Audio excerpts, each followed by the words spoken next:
Most men are distracted. There is noise everywhere. A screen in your hand, a voice in your ear, a constant stream of stimulation, scrolling, comparing. You wake up to noise. You fall asleep to noise. And if a man lives inside that long enough, he loses his direction, his sense of self. And that should worry you. Not simply that the world is distracting, but that it is training you to become a distracted man. It is teaching you to need constant input, to fear stillness, to confuse movement with progress. And when a man lives that way long enough, he starts to lose contact with what is sacred in him. He becomes restless, scattered, pulled in 10 directions and rooted in none. His days are busy, but his life is empty. That is the end result of constant distraction, an empty life. It does not always ruin you dramatically. It ruins you slowly, over time. It makes it harder to sit with yourself, harder to think clearly, harder to stay with one difficult thing long enough for it to produce any results. And then you wonder why you feel far from purpose. You wonder why discipline feels so difficult. He wonders why his attention is weak and why he cannot seem to stay with the work that matters. He wonders why God feels distant, when the truth may be that he has left no room in himself to hear him. Because God does not compete with noise. He waits for silence. That is the part many men misunderstand. They think silence is emptiness. They think silence is loneliness. They think the quiet season means life has forgotten them, that heaven has stepped back, and that nothing is happening because nothing is loud. But silence is not abandonment. Silence is where the real work begins. Because when the noise is stripped away, performance starts to die. The image you maintain in front of other people begins to fall apart.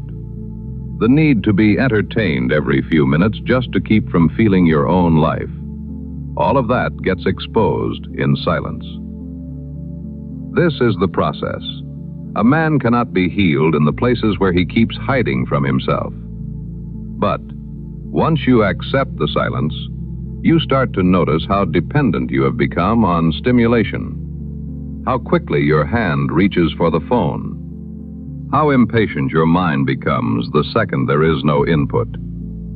This is what silence reveals. Not the man you pretend to be. The man you actually are when no one is watching and nothing is happening. And that is where God begins his work. He trains men in private, in slowness, in delay, in seasons where it feels like nothing is happening. But that is often where the deepest building happens, because what feels like delay may actually be development. What feels like hiddenness may actually be protection. There are things God can only grow in a man when there is nothing around him to lean on but truth. In that place, a man learns patience. A man learns restraint. A man finds his direction, his purpose. A man who survives silence without running from it becomes difficult to control, because he becomes rooted in his purpose. He is less desperate for validation, less vulnerable to the opinions of weak men. He begins to carry a presence that other men can feel.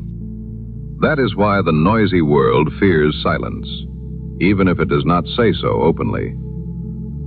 Because silence creates men who are harder to manipulate.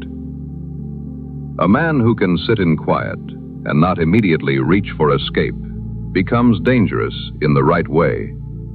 He is harder to distract, harder to manipulate. He becomes less available to every impulse, trend, and cheap invitation to scatter himself.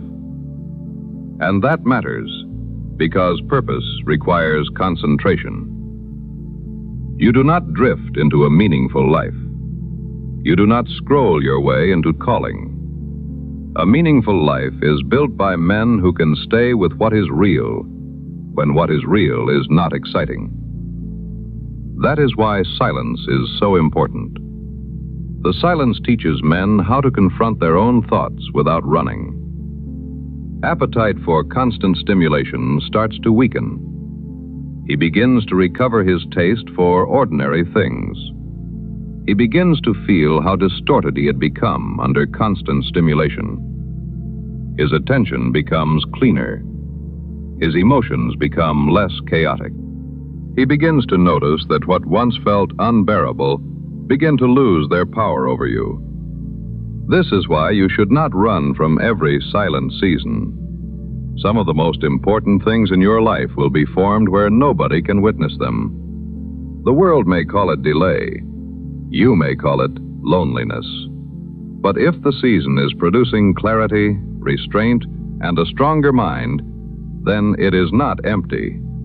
This is God preparing you. You may not see the result immediately. That is what makes the season honest. You are not being bribed by quick reward. You are being asked to become the kind of man who can carry real weight without needing immediate proof. That is deeper than motivation. That is transformation. Because eventually you stop asking why life is so quiet. You stop assuming that silence means absence. And you begin asking a better question. What is this quiet trying to teach me? That question changes everything. It turns silence from an enemy into a teacher. It turns private struggle into a private transformation. It turns the absence of noise into the presence of something far more valuable. Direction. A steadier direction. The kind that becomes visible when distraction loses its authority over you. The kind that often comes to a man only after he has been quiet long enough to hear more than his cravings. So, if life feels silent right now, do not assume you are forgotten. Do not rush to fill the quiet with more noise. Do not medicate every empty space with stimulation. Stay there. Let the noise fall off. Let the performance die. Let the weak parts of you be exposed. Let God do the slow work the world cannot see. Because one day you will look back on this season and understand that it was not the absence of life, it was the foundation of yours. The world trained you to be scattered, but silence trained you to be focused. And while the noise was trying to pull you away from your purpose, the quiet was guiding you towards it all along.